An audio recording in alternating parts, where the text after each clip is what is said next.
ये कहाँ का है? ये मिस्र। फिरौन की मिस्र। बेटी का जो मिस्र, बेटा था हाँ, मूसा, हाँ, हाँ। मिस्र का ये कहाँ का चित्र है? हाँ। मिस्र का। जब इसराइलियों को दुख दे रहे थे जब मूसा वहाँ पर था। तो जब चित्र देखो तो आपके भेजे में आ जाना चाहिए कि बाइबल में कहाँ का चित्र है। जिस समय मूसा छोटा ही था, जवान ही था, 30 साल का भी मान सकते हो, 20 साल का भी मान सकते हो, क्योंकि 40 के बाद तो निकल गया था वहाँ से। तो उन दिनों में क्या चल रहा था वहाँ पर? इब्रियों को, इब्रानी लोगों को, इब्री भाषा बोलने वालों को क्या कर रहे थे? सताया जा रहा था। ठीक है। अब जो दूसरा चित्र है वो किसका है? कौन, क्या नाम है उसका? लाजर। गलत है। और कोई बताए? लाजर नहीं है, जो कौआ खाना खिलाता था उसे डाल दिया। नाले का पानी पीता था ये कौन है? ये परमेश्वर का वो भविष्य वक्ता है जो कि इजाबेल के डर के मारे कहाँ भाग गया था? नाले में ठीक है। छुप गया था। ऐसी जगह छुप गया था कि जीवित परमेश्वर, अब तो मैं अकेला ही बचा हूँ, अब तो मुझे कहीं से कुछ नहीं है। तो फिर परमेश्वर क्या करते हैं? कौओं के द्वारा उसे आज्ञा देते कि जाओ और उसे खिलाओ।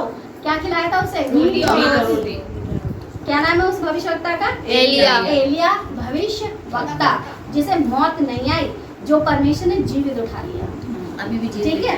तो एक तरफ आपको मूसा की स्टोरी बताई, दूसरी तरफ आपको भविष्यवक्ता एलिया। ये कौन है बाइबल के? गवाह। इनकी गवाही आप देखें।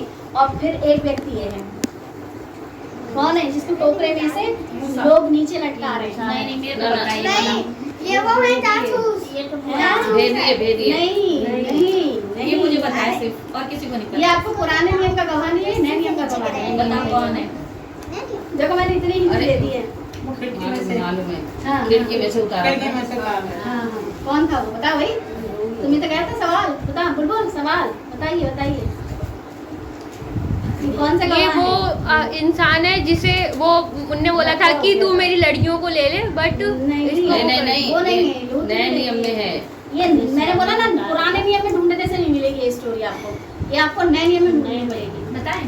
वो कोड़ी जिसे टोकरी में से नीचे लटकाया गया नहीं। था। नहीं, ये है प्रचारक है ये। पौलुस। पौलुस ने जब परमेश्वर का प्रचार करा तो वहाँ के जो लोग थे उससे इतना घिसा गए थे, उसी के जाति भाई, कि उसको एक रात टोकरी में से उतार के शहर पनाह से और उसको बाहर भगाया गया, क्योंकि लोग उसके क्या हो गए थे? दुश्मन। और जो दुश्मन थे वो उसके खुद के यहूदी भाई लोग थे। और ये किसका प्रचार कर रहा था? यीशु मसीह का। जैसे आप लोगों के पास बाइबल लेके जाते हैं, लोग मना कर देते नहीं, हमें नहीं ने चाहिए। आगे तो बताया था, ठीक है। तब इसे बाहर निकाला। हाँ, तो ये टोकरे में से ये जो है पौलुस को लोग क्या कर रहे हैं कि तुम यहाँ से जाओ, तुमने जो वचन सुनाए हैं, सिखाए, जिसके चलते यहूदी तुम्हारे बैरी बन गए, आराधनालय के लोग जो बैरी बन गए, वो मारना चाहते, तो पौलुस को रातों रात इस तरीके से भगाया गया था। और उसके बाद ये वाली स्टोरी आपको कौन से नियम में मिलेगी? कौन से नियम में मिलेगी? पुराने की नए? पुराने नियम में मिलेगी, क्योंकि पुराने नियम में परमेश्वर ने अपने सेवक मूसा के जरिए ये सिंपल सादा सा पानी था और उसको क्या बना डाला? नील नदी को लाल नदी बना दिया। उस नदी का पानी जो था वो पीने लायक था, लेकिन जब परमेश्वर ने कहा कि ये मेरी नहीं सुनेंगे तो इनका पीना भी बंद करा दो, खाना पीना ही बंद करा दे। परमेश्वर ऐसा काम करते हैं। सो परमेश्वर हम सभी को बुद्धि दे कि हम समझे कि हम एक चित्र देख करके अपने माइंड में सेट कर लें कि वो कहाँ की स्टोरी, पुराने नियम की नए नियम की। पुराने नियम को नए नियम में ढूंढोगे तो नहीं मिलेगा। मर जाओगे, मिलेगा नहीं, क्योंकि नहीं मिल सकता है। जो चीज जहाँ लिख गई है वो वहीं मिलेगी, और नए नियम को पुराने में ढूंढोगे वो नहीं मिलेगा। मूसा के बारे में आपको पुराने नियम में मिलेगा, लेकिन लिमिटेड। लेकिन मूसा की डिटेल आपको कहाँ मिलेगी? पुराने नियम में मिलेगी, नए में कम मिलेगी। तो परमेश्वर के सेवक ने बोला कि अब मैं क्या क्या लोगों का जिक्र करूँगी, ठीक है, बाराक का और मैं इब्तहा का, तो इन सब चीज़ों का जिक्र नहीं किया गया है।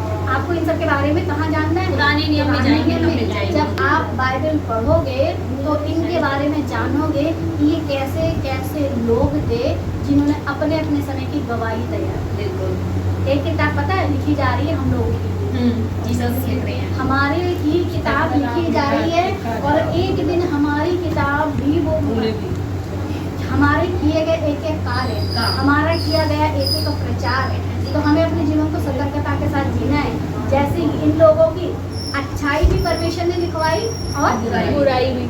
अगर राजा दाऊद ने गोलियत को मारा, परमेश्वर ने लिखवाया, लेकिन राजा दाऊद की नजरों ने किसी औरत को छेड़ा, तब देखा, तो वो भी क्या किया? लिखवा दिया। तो ध्यान रखो, आपकी अच्छाई और बुराई दोनों ही परमेश्वर नजर रखते हैं और दोनों ही बातों को उजागर करेंगे।